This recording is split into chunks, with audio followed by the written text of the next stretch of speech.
बड़ी खबर, इस वक्त की बड़ी खबर आपको बता दें, 5 राज्यों में विधानसभा चुनावों की घोषणा आज होगी। इस वक्त की बड़ी खबर, क्योंकि इसका इंतजार किया जा रहा था कि कब चुनाव आयोग की तरफ से 5 राज्यों में विधानसभा चुनाव की तारीखों का ऐलान किया जाएगा। और अब यह कहा जा रहा है कि दोपहर 3:30 बजे 5 राज्यों के विधानसभा चुनाव का ऐलान कर दिया जाएगा।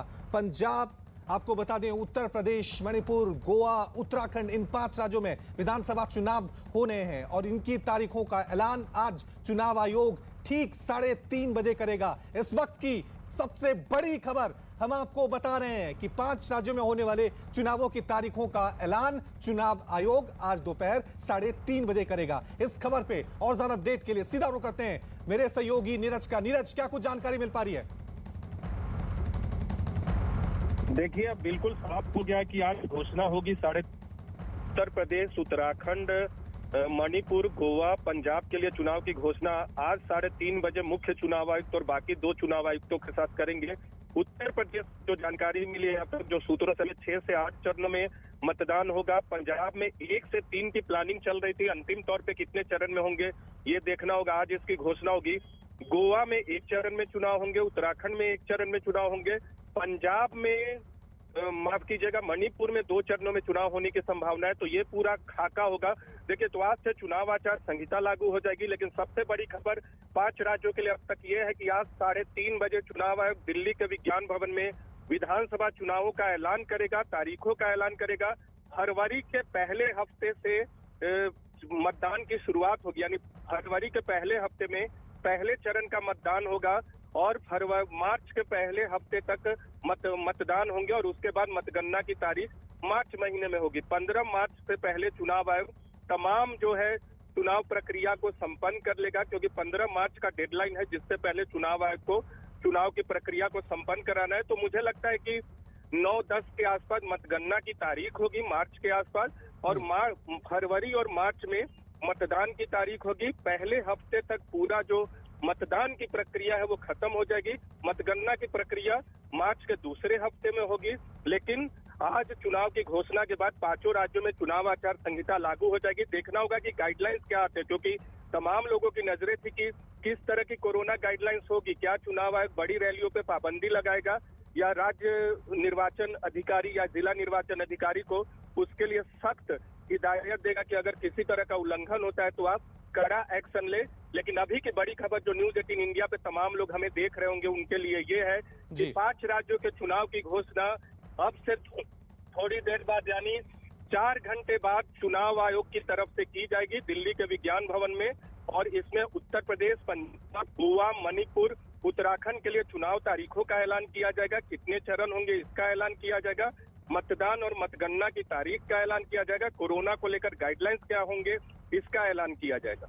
ठीक है, अपने दर्शकों को एक बार फिर इस वक्त की सबसे बड़ी खबर बता दें, 5 राज्यों में चुनावों का ऐलान आज चुनाव आयोग की तरफ से कर दिया जाएगा। दोपहर 3:30 बजे चुनाव आयोग की तरफ से प्रेस कॉन्फ्रेंस की जाएगी, जिसमें तमाम जानकारियां दी जाएगी कि किस तरह से इन 5 राज्यों में ये पूरी जो है चुनावी प्रक्रिया रहेगी। नीरज, मेरे सहयोगी लगातार इस खबर पे बने हुए। नीरज, जिस तरह की ये खबर सामने आई है उससे जो अटकलें लग रही थी कि शायद जिस तरह से तीसरी लहर दस्तक दे रही है तो चुनाव थोड़े वक्त के लिए टाले जा सकते हैं, अब लग रहा है कि चुनाव तय वक्त पर ही होंगे। देखिए, बिल्कुल चुनाव टालने की तो कोई गुंजाइश ही नहीं थी। इस बात में कभी भी चर्चा चुनाव आयोग के अंदर नहीं हुई है कि चुनाव टाले जाएंगे। पहले भी न्यूज़ 18 इंडिया ने इस बात की जानकारी दी कि चुनाव टालने की संभावना बिल्कुल कम है। हाँ, चुनाव आयोग ने इस बात पे चर्चा जरूर की है कि क्या रैलियों पे पाबंदी लगा दिया जाए, बड़ी रैलियों पे रोक लगाई जाए। तो इस बारे में चुनाव आयोग ने क्या फैसला लिया इसकी जानकारी भी गाइडलाइंस के जरिए तमाम लोगों को दी जाएगी, क्योंकि हो सकता है कि चुनाव आयोग या तो बड़ी रैलियों पे रोक की पाबंदी लगा दे या रैलियों में लोगों की संख्या क्या होगी उससे लेकर कोई गाइडलाइन जारी करे, या फिर जिला निर्वाचन अधिकारी को स्ट्रिक्ट एक्शन लेने की हिदायत दे कि अगर कोई भी पार्टी या कोई भी उम्मीदवार चुनाव आचार संहिता या कोरोना गाइडलाइंस का उल्लंघन करता है तो उसके खिलाफ कड़ी कार्रवाई की जाए। लेकिन क्या गाइडलाइंस में तय किया गया है, क्योंकि आपको याद होगा लगातार 2 बैठकें हेल्थ सेक्रेटरी के साथ हुई है जिसमें कोरोना गाइडलाइंस पे चर्चा हुई। और दूसरी अहम बात आपको बता दें, उत्तर प्रदेश, पंजाब, गोवा, मणिपुर और उत्तराखंड में चुनाव आयोग को हेल्थ सेक्रेटरी की तरफ से तमाम वैक्सीनेशन की रिपोर्ट दी गई थी परसों, जिसमें यह बताया गया था कि उत्तर प्रदेश में 85% के आसपास पहले डोज का वैक्सीनेशन है, पंजाब में 80% से थोड़ा कम। मणिपुर के हालात को लेकर चुनाव आयोग चिंतित है क्योंकि वहां पहले डोज 57% है। तो चुनाव आयोग का फोकस इस बात को लेकर है या था भी मीटिंग के दौरान कि आप वैक्सीनेशन को बहुत तेज कीजिए पहले डोज का, क्योंकि चुनाव के दौरान रैलियों में अगर ज्यादा लोगों का टीकाकरण होगा, मतदान के दौरान जो लोग पहुंचेंगे वोट देने, अगर उनका ज्यादा टीकाकरण किया गया होगा तो उनमें कोरोना संक्रमण फैलने की संभावना कम होगी। तो चुनाव आयोग ने इन तमाम चीजों पे रिपोर्ट ली है और अभी जब एक बार आज घोषणा होगी और मतदान की तारीख तय हो जाएगी तो फिर तेजी से वैक्सीनेशन की रफ्तार को भी बढ़ाया जाएगा और बढ़ाया गया है पहले से। तो हमें थोड़ा इंतजार करना होगा, तारीखों के लिए 4 घंटे का इंतजार करना होगा जब चुनाव आयोग की तरफ से तारीख का ऐलान किया जाएगा। क्योंकि नीरज 5 राज्यों में सबसे ज्यादा निगाहें अगर किसी प्रदेश पे टिकी हुई है तो वो है उत्तर प्रदेश। तो कितने चरणों में उत्तर प्रदेश में चुनाव हो सकते हैं, क्या खबरें सामने आ रही है? देखिए, उत्तर प्रदेश चुनावी तौर पे सबसे बड़ा चुनौतीपूर्ण राज्य है और यहाँ 6 से 8 चरण, फिर दोहरा रहा हूँ, सूत्रों ने जो हमें जानकारी दी है 6 से 8 चरण में चुनाव कराए जा सकते हैं उत्तर प्रदेश में। क्योंकि पिछली बार आपको याद होगा बिहार और उत्तर प्रदेश और पश्चिम बंगाल ऐसे राज्य हैं जहां 6 से 8 चरणों की परंपरा रही है, लेकिन पिछली बार बिहार में 3 चरण में चुनाव कराए गए थे। पहली बार कोरोना काल के दौरान बिहार में विधानसभा चुनाव कराया गया था, लेकिन 3 चरणों में इसलिए संभव हो सका था क्योंकि अर्धसैनिक बलों की उपलब्धता थी। उत्तर प्रदेश के साथ बाकी 4 राज्यों में भी विधानसभा चुनाव है। इनमें 4 राज्य ऐसे हैं जो बॉर्डर स्टेट्स हैं, यानी अंतर्राष्ट्रीय सीमा इनकी लगती है, तो इसलिए संभव नहीं हो सका होगा चुनाव आयोग के लिए कि वो 6 से कम चरण में यहाँ मतदान कराए। तो इसलिए वहाँ 6 से 8 चरण में मतदान होंगे। पंजाब, जो कि अब तक 1 चरण में मतदान होता रहा है, वहाँ पंजाब में इस बार चुनाव आयोग ने 1 चरण से लेकर 3 चरणों के विकल्प पे चर्चा की है और इस बात की उम्मीद है कि 1 चरण से अधिक चरण में वहाँ मतदान कराए जा सकते हैं। 1 चरण में हो या 2 चरण में हो या 3 चरण में हो, मुझे लगता है कि 1 से 3 चरणों के बीच कहीं भी पंजाब में चुनाव कराएगा चुनाव आयोग। गोवा में 1 चरण में होगा, उत्तराखंड में 1 चरण में होगा, मणिपुर में 1 या 2 चरण में मतदान कराए जाएंगे। तो अपने दर्शकों को एक बार फिर आज की बड़ी खबर आपको बता दें, 5 राज्यों में होने वाले विधानसभा चुनावों की तारीखों का ऐलान आज चुनाव आयोग करेगा। दोपहर 3:30 बजे चुनाव आयोग की प्रेस कॉन्फ्रेंस होगी जिसमें तमाम जानकारियां दी जाएंगी कि किस तरह से 5 राज्यों में जो विधानसभा चुनाव होंगे, क्या पूरी प्रक्रिया होगी। उत्तर प्रदेश, मणिपुर, गोवा, पंजाब, उत्तराखंड, ये 5 राज्य हैं जहां पर विधानसभा चुनाव होने हैं। उत्तर प्रदेश को लेकर यह खबर सामने आ रही है कि 5 से 6 चरणों में चुनाव वहां पर हो सकते हैं। वही बात करें पंजाब की, उत्तराखंड की, तो यहां सिर्फ 1-1 चरण में चुनाव हो सकते हैं। इसको लेकर ये लगातार अपडेट सामने आ रही है। मेरे सहयोगी नीरज लगातार इस पर आप तक अपडेट पहुंचा रहे हैं। लेकिन नीरज, एक सवाल ये भी है, क्योंकि जिस तरह से कोरोना के मामले लगातार बढ़ रहे हैं, पिछली बार जब पश्चिम बंगाल में चुनाव हुआ था तो चुनाव आयोग पर कई तरह के सवाल उठे थे कि कोरोना को लेकर जो गाइडलाइंस जारी की जाती है उनका पालन चुनावी जब प्रचार होता है तो उसमें नहीं किया जाता। देखिए, थोड़ा सा सुधार दो। अभी आपने थोड़ी देर पहले बोला उत्तर प्रदेश के लिए 5 से 6 चरण में, 6 से 8 चरण में मैंने बताया, यानी 6 से 8 चरण के बीच कहीं भी हो सकता है। 6 हो सकता है, 7 हो सकता है या 8 हो सकता है। तो जो न्यूज 18 इंडिया के दर्शक हमें देख रहे होंगे उनके लिए एक बार फिर दोहरा दे कि उत्तर प्रदेश में 6 से 8 चरण में कहीं हो सकता है। पंजाब में 1 से 3 चरणों के विकल्प पे चुनाव आयोग ने विचार किया है। रही बात कोरोना गाइडलाइंस की, देखिए पश्चिम बंगाल चुनाव के दौरान अंतिम चरणों के दौरान जब मतदान हो रहा था तब चुनाव आयोग ने रैलियों पर सख्त पाबंदी लगा दी थी। दूसरी लहर के दौरान बिहार चुनाव के दौरान प्रोटोकॉल का उल्लंघन तो हुआ था, लेकिन ऐसी कोई बड़ी शिकायत नहीं आई थी क्योंकि तब कोरोना लहर जो था वो कमजोर पड़ चुका था। बंगाल के दौरान बहुत आलोचना हुई थी। इस बार इसीलिए चुनाव आयोग की बहुत बड़ी चिंता इस बात को लेकर भी रही है कि कोरोना गाइडलाइंस का सख्ती से पालन हो और उसी कोशिश में चुनाव आयोग जुटा हुआ है। और आज जब ऐलान किया जाएगा चुनाव तारीखों का तो उसके दौरान ये भी बताया जाएगा कि आखिर कोरोना गाइडलाइंस को कैसे सख्ती से पालन करवाने के लिए चुनाव आयोग ने इस बार व्यवस्था की है। ओमिक्रॉन के मामले बहुत तेजी से बढ़ रहे हैं, प्रतिदिन 1 लाख से अधिक मामले आ रहे हैं, लेकिन चुनाव आयोग ने ये भी देखा है कि ये जो उत्तर प्रदेश, पंजाब, उत्तराखंड, गोवा, मणिपुर में जो पॉजिटिविटी रेट है, जो बढ़ने की रफ्तार है, वो अभी बहुत ज्यादा तेज नहीं है। 2% पंजाब में है और कुछ राज्यों में 1% से कम है। तो चुनाव आयोग के लिए थोड़ी चिंता की बात अभी तो कम है, लेकिन जब मतदान की तारीख होगी, यानी पहला हफ्ता होगा जब फरवरी का, और जब मतदान की पहली तारीख फरवरी के पहले हफ्ते में होगी, तो फिर उस समय क्या होगा, कितना पीक होगा, कितने लोगों की संख्या ऐसी होगी जो डेली कोरोना की वजह से जो शिकार हो रहे होंगे। तो ये तमाम चीजें चुनाव आयोग को ध्यान में रखनी होगी और रखा गया होगा। हेल्थ सेक्रेटरी और गृह मंत्रालय की तरफ से तमाम चीजों पे रिपोर्ट दी गई है। और आज जब चुनाव की घोषणा होगी तो आप मान लीजिए कि बहुत बड़ी चुनौती चुनाव आयोग के लिए तो होगी ही, राजनीतिक दलों के लिए भी बहुत बड़ी चुनौती होगी कि ऐसे वक्त में जब कोरोना की संख्या लगातार बढ़ रही है, चुनाव आयोग कैसे कोरोना गाइडलाइंस का सख्ती से पालन करवाता है। ठीक है, वाकई में ये बहुत बड़ा चैलेंज है चुनाव आयोग के लिए। मेरे साथ इस वक्त मेरे सहयोगी अमिताभ सिन्हा भी बने हुए हैं। अमिताभ, दोपहर 3:30 बजे जो सस्पेंस बना हुआ था कि कब 5 राज्यों में होने वाले विधानसभा चुनावों की तारीखों का ऐलान होगा, वो वक्त आ गया, वो तारीख आ गई है। बिल्कुल, अब इंतजार करना इस बात का कि कैसे कोरोना से बचाते हुए चुनाव आयोग इसकी सुनिश्चित करता है सफलतापूर्वक चुनाव हो, और साथ ही साथ कैसे जो मतदान कर्मी मतदान केंद्रों पर जाएंगे, दूर दराज के इलाकों में जाएंगे, कैसे सबको सुरक्षित रखता है। बहुत बड़ी चुनौती है। तमाम 5 राज्यों के चुनाव अधिकारियों के साथ, उनके प्रशासनिक अधिकारियों के साथ बात हो चुकी है और लगातार बातचीत का सिलसिला जारी रखा है। तो आपको सबसे बड़ी बात है रवि कि आपको याद होगा जब कोरोना से पूरी दुनिया जूझ रही थी और पहली बार चुनाव हुए थे, और बिहार के विधानसभा चुनाव, ये पहली बार ये उसने साबित किया था लोकतंत्र की ताकत को कि कोरोना से पीड़ित जो समाज है, कोरोना से पीड़ित पूरी दुनिया में पहली बार चुनाव आयोग ने सफलतापूर्वक विधानसभा चुनाव करवाए थे। बंगाल के चुनाव के समय दूसरी लहर कोरोना की आ गई तो रैलियां बंद करनी पड़ी। तब तमाम पार्टियों ने अपने आप को इस हिसाब से फिर अपने आप को सेटल किया कि पार्टियों ने वर्चुअल रैली शुरू कर दी। खासकर बीजेपी ने, तमाम पार्टियों ने virtual rally, door to door campaign, छोटी छोटी नुक्कड़ सभाएं। तो मुझे लगता है कि पार्टियों को भी कोरोना में अब जीने की आदत हो गई है, तो वर्चुअल रैली और छोटी छोटी नुक्कड़ सभाएं तब रहेंगी। अब देखना है कि उत्तर प्रदेश में कितने 7 से 8 कितने चरणों में चुनाव होते हैं, पंजाब में किस तरह से चुनाव करवाता है, कितने चरणों में होते हैं। काफी अशांत रहा है पंजाब, तो काफी बड़ी चुनौती है। अब उससे पर्दा हटाएगा चुनाव आयोग सबसे थोड़ी देर के बाद। और अमिताभ, क्योंकि चुनाव आयोग की पहली प्रेस कॉन्फ्रेंस हो चुकी थी जिसमें ये जानकारी दी गई थी कि सभी पार्टियां पूरी तरह से सहमत हैं कि तय वक्त पर ही चुनाव हो।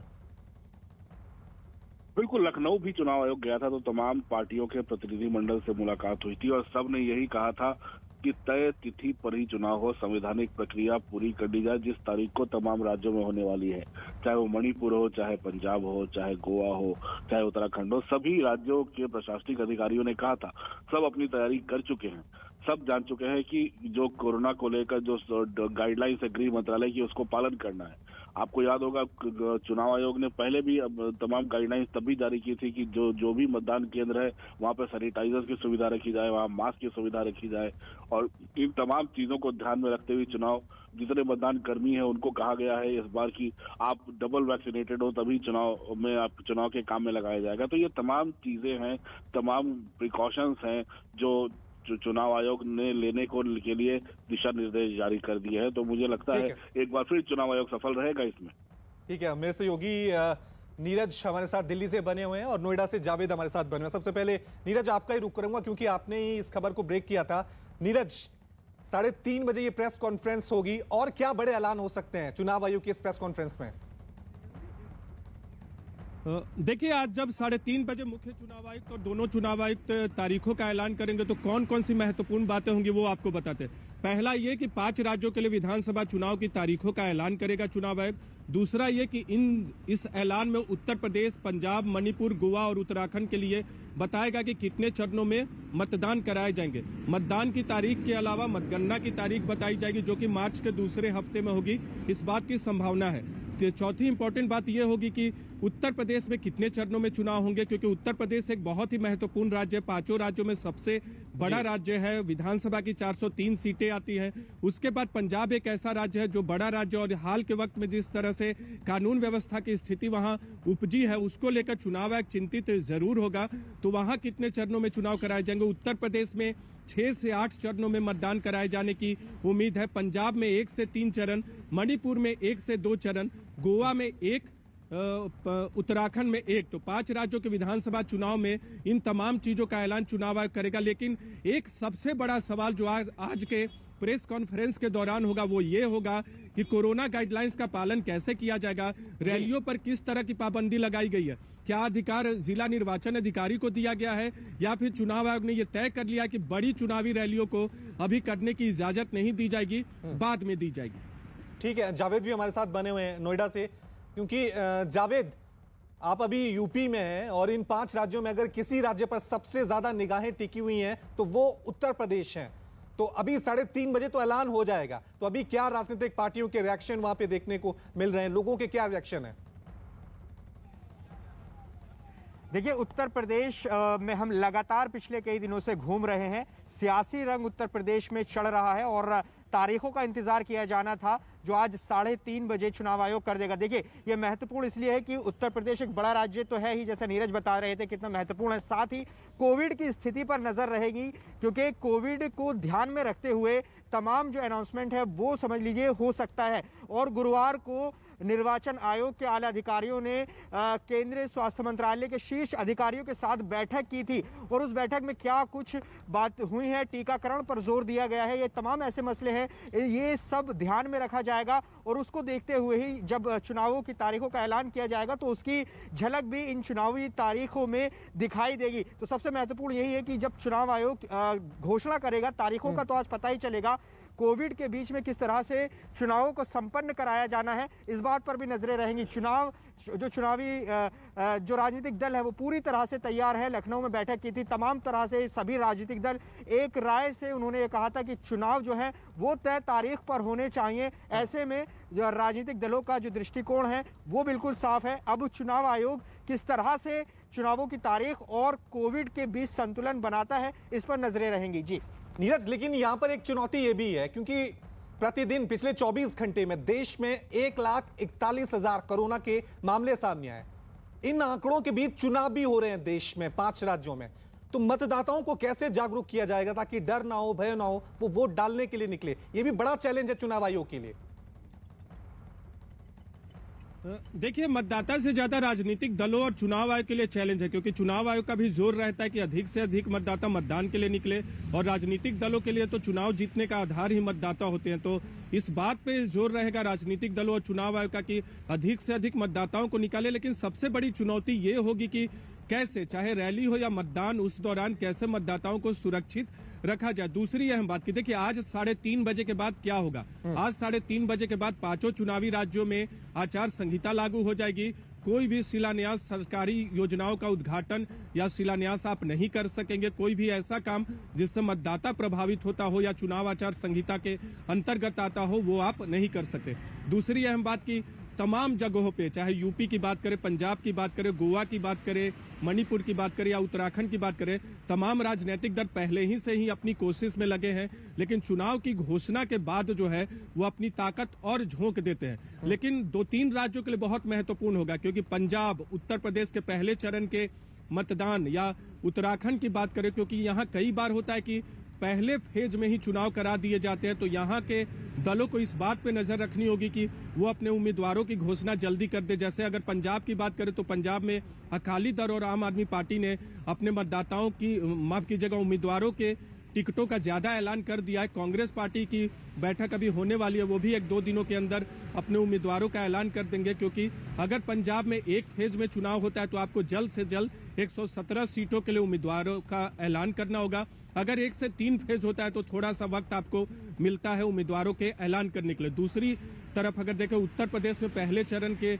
मतदान के दौरान काफी सीटें होंगी, 50 से 60 ऐसी सीटें होती हैं जहां पहले चरण के दौरान मतदान होगा। तो ये बहुत अहम होगा कि आप अपने उम्मीदवारों का ऐलान करें।